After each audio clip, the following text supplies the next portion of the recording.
கிறிஸ்துவில் பிரியமானவர்களே, ஆண்டவரும் இரட்சகருமாகிய இயேசு கிறிஸ்துவின் ஈடு இணையற்ற நாமத்தில் உங்களுக்கு அன்பின் வாழ்த்துக்கள். நல்லா இருக்கிறீங்களா? எல்லாரும் ஆண்டவர் கிருபையில் சூப்பராக இருப்பீங்கன்னு கர்த்தருக்குள் நம்புகிறேன். நிஜம் டிவியின் இந்த விசேஷித்த வார்த்தை நிகழ்ச்சி ஒவ்வொரு நாளும் வேதத்தில் ஒரு வசனத்தை அந்தந்த நாளுக்கு தேவையாக கர்த்தர் நமக்கு தந்து வருகிறதை நினைத்து மனதார ஆண்டவரை துதிக்கிறேன். இந்த நாளிலும் கூட நீதிமொழிகள் 3ஆம் அதிகாரம் 6ஆம் வசனம் இவ்வாறாக சொல்லப்படுகிறது. உன் பாதைகளை செவ்வைப்படுத்துவார் என்று வேதம் சொல்லுகிறது. செவ்வைப்படுத்துவார், செவ்வைனா சரிப்படுத்துவார். எதை? பாதைகளை. எந்த பாதையை? உங்க பாதைகளை, உன் பாதைகளை செவ்வைப்படுத்துவார் என்று சொல்லப்படுகிறது. யார்? அவர், கர்த்தர் உன் பாதைகளை செவ்வைப்படுத்துவார் என்று சொல்லப்பட்டிருக்கிறது. இன்னைக்கு பாதை சரி இல்லைன்னா சரியா பிரயாணம் பண்ண முடியாது. ரெண்டாவது, பாதை சரி இல்லைன்னா இலக்கை அடைய முடியாது. பிரயாணம் நல்லா இருக்காது. ரெண்டாவது, இலக்கை அடைய முடியாது பாதை சரி இல்லாமல் இருந்தால். இந்த ஆண்டவர் அதை அறிந்து தான் இன்னைக்கு உங்களுக்கு சொல்லுகிறார். அவர் உன் பாதைகளை செவ்வைப்படுத்துவார் என்று வேதம் சொல்லுகிறது. இன்னைக்கு நீங்களும் நானும் செல்லுகிற பாதை சரியான பாதையாக இருக்குதா? செவ்வையான பாதையாக இருக்குதா? செவ்வையான பாதையாக இருந்தால் நம்முடைய பிரயாணம் இன்பமாய் இருக்கும், இலக்கையும் அடையலாம். பாதை செவ்வையில்லாதபடி, பாதை செவ்வையில்லாதபடி இருந்தால் பிரயாணமும் குண்டு குழியுமாக இருந்தால் பிரயாணம் ரொம்ப அழுத்துக்கிடும். அதே நேரத்தில் குறித்த நேரத்தில் நம்ம இலக்கை அடைய முடியாது. வேதம் சொல்கிறது அவர் உன் பாதையை செவ்வைப்படுத்துவார். கர்த்தர் நம்முடைய பாதையை செவ்வைப்படுத்தினா நம்ம பிரயாணம் இன்பமாய் இருக்கும், இலக்கை ஈஸியாக அடையலாம். இன்றைக்கி எவ்வளவோ முயற்சி பண்ணியும் பிரயாசப்பட்டும் அந்த இலக்கை அடைய முடியாமல் நீங்கள் இருக்கிறீங்களா? எவ்வளவோ பிரயாசப்பட்டும் அந்த நோக்கத்தை, அந்த இலக்கை அடைய முடியாதபடி இலக்கை இழந்து தவிக்கிற பிள்ளைகள் ஏராளம் அல்லவா? இன்னைக்கு கர்த்தர் அதை அறிந்து உங்களுக்கு சொல்லுகிறார். பாதைகளை செவ்வைப்படுத்துவேன் என்று கர்த்தர் சொல்லுகிறார். அவர் உன் பாதைகளை செவ்வைப்படுத்துவார். கர்த்தர் நம்முடைய பாதையை செவ்வைப்படுத்தினா மட்டும்தான் நம்முடைய பிரயாணம் இன்பமாயிருக்கும், இலக்கை அடைய முடியும். நாம நம்முடைய பாதையை செவ்வைப்படுத்த முடியாது. நீங்கள் உங்கள் பாதையை செவ்வைப்படுத்த முடியாது. பாதைகளை செவ்வைப்படுத்துகிறவர் நம்முடைய ஆண்டவர்.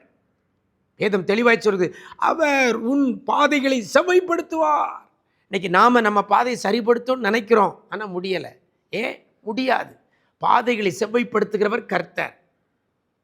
ஐயோ, நான் பிரயாணம் பண்ண இடையில தடங்கள் வந்துட்டேன்னு சொல்கிறோம்.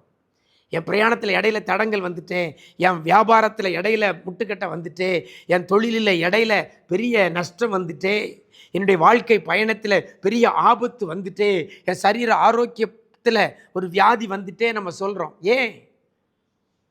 பாதைகள் செவ்வைப்படுத்தப்படவில்லை. வேதம் சொல்கிறது அவர் உன் பாதைகளை செவ்வைப்படுத்துவார். அப்படின்னா பாதைகளை செவ்வைப்படுத்துகிறது கர்த்தர். ஆனால் ஒரு காரியம் சொல்லப்படுகிறது, கர்த்தர் யாருடைய பாதைகளை செவ்வைப்படுத்துவார் அப்படின்னு இந்த வசனத்தில் ஆரம்பத்தில் சொல்லப்படுகிறது. உன் வழிகளிலெல்லாம் அவரை நினைத்துக்கொள். உன் வழிகளிலெல்லாம் அவரை நினைத்துக்கொள், அப்பொழுது அவர் உன் பாதைகளை செவ்வைப்படுத்துவார். எப்பொழுது?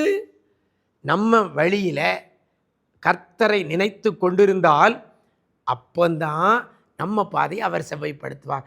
நாம் ஆண்டவரை நினச்சிக்கிட்டே இல்லாமல் வேற காரியத்தை நினச்சிட்டு, உலகத்தை நினச்சிக்கிட்டு, பல காரியத்தை நினச்சிட்டு நம்ம பிரயாணம் பண்ணுவோமையானால் நம்ம பாதை செவ்வையாக இருக்காது, நம்ம வழி செவ்வையாக இருக்காது. அப்போ நம்முடைய வழிகளிலெல்லாம் கர்த்தரை நினைத்து கொள்ள வேண்டும். இன்றைக்கி பிரயாணம் ஆரம்பிக்கிறோம். ஆரம்பத்தில் காரில் ஏறுறோம், ஒரு இடத்துக்கு போகிறோம்னா உடனே ஆரம்பத்தில் முதல்ல எல்லாரும் என்ன செஞ்சிருந்தோம்?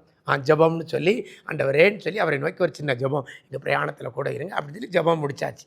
அதுக்கப்புறம் நம்ம காரியம், நம்ம சொந்த காரியம், நாட்டு நடப்பு, நேற்று இப்படி நாளைக்கு இப்படி, இதையே பேச ஆரம்பிச்சிடும். அப்படி தானே?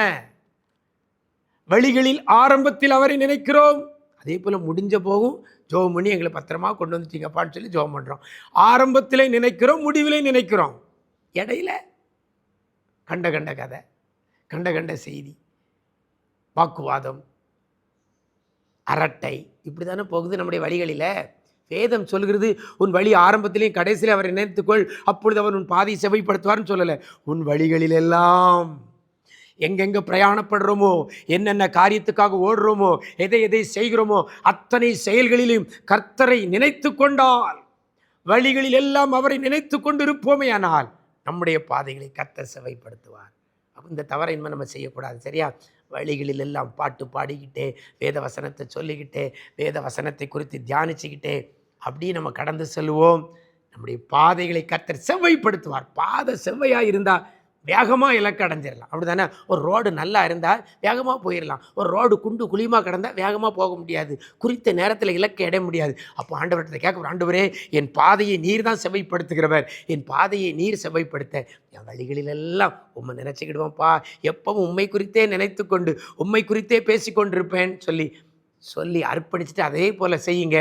உங்கள் பாதைகளை எல்லாம் கர்த்தர் செவ்வைப்படுத்துவார். கர்த்தர் உங்களுக்காக யாவையும் செய்து முடிப்பார். நாம் ஜெபிக்கலாமா? நேசிக்கிற நல்ல பிதாவே, ஆசீர்வதிக்கப்பட்ட இந்த நல்ல நாளிலே கூட அவர் உன் பாதைகளை செவ்வைப்படுத்துவார் என்ற வாக்குத்தத்தத்தை எங்களுக்கு கொடுத்துருக்கிறீங்கப்பா. ஆண்டவரே, எங்களுடைய பாதை செவ்வையா இல்லைப்பா, எங்களுடைய பாதை குண்டும் குழியுமா இருக்கிறது.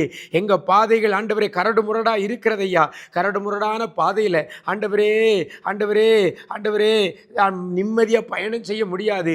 குறித்த நேரத்துக்கு இலக்கு அடைய முடியாது. இலக்கு அடைவதே அரிதான காரியமாக இருக்கிறதையா. இந்த நாளில் கூட வாழ்க்கை பயணம் இன்பமாக இருக்க, இலக்கை அடைவதற்கு கையின் பிரயாசத்தின் பயணம் இன்பமாக இருக்க, தொழிலின் பயணம் இன்பமாய் இருக்க, படிப்பு வேலை வாய்ப்பு காரியத்தில் பயணம் இன்பமாய் இருக்க, சரீர ஆரோக்கியம் இன்பமாய் இருக்க, எங்கள் பாதைகளை நீர் செவ்வைப்படுத்த போறதற்காய் நன்றி செலுத்துகிறோம். எங்கள் வழிகளில் எல்லாம் எப்பொழுது உண்மையே நினைத்து கொண்டு உம்முடைய நாமத்தை மகிமைப்படுத்தி பிரஸ்தாபப்படுத்தி உண்மையே நாங்கள் உயர்த்துகிற பிள்ளைகளாக இருந்து எங்கள் பாதைகளை நீங்கள் செவ்வைப்படுத்த போறதற்காய் நன்றி செலுத்துகிறோம். எந்த பிள்ளையுடைய பாதையும் செவ்வை இல்லாமல் போயிடக்கூடாது ஐயா. இந்த வார்த்தையை கேட்கிற பிள்ளைகள் வழிகளில் எல்லாம் உண்மை நினைத்து கொண்டு பாதைகள் செவ்வைப்படுத்த பாதையில் பயணம் செய்ய கிருபை செய்வீராக. நாள் முழுவதும் உடைய பிரசன்னத்தில் மூடிக்கொள்ளுங்க. உடைய கிருபை பிள்ளைகளை தாங்கட்டும். ஜெபத்தில் கேட்கிற அத்தனை காரியத்தை வாய்க்க பண்ணுவீராக. நன்மை கிருபையும் தொடரட்டும். மீட்பர் இயேசுவின் மூலம் ஜெபிக்கிறோம் நல்ல பிதாவே, ஆமென், ஆமென். பிரியமானவர்களே, வழிகளில் எல்லாம் கர்த்தரை நினைத்து கொண்டிருங்கள். அப்பொழுது அவர் உங்கள் பாதைகளை செவ்வையாக்குவார். உங்களுடைய பிரயாணம் இன்பமாயிருக்கும். சீக்கிரமாய் இலக்கை அடையலாம். கர்த்தர் உங்களை ஆசீர்வதிப்பாராக.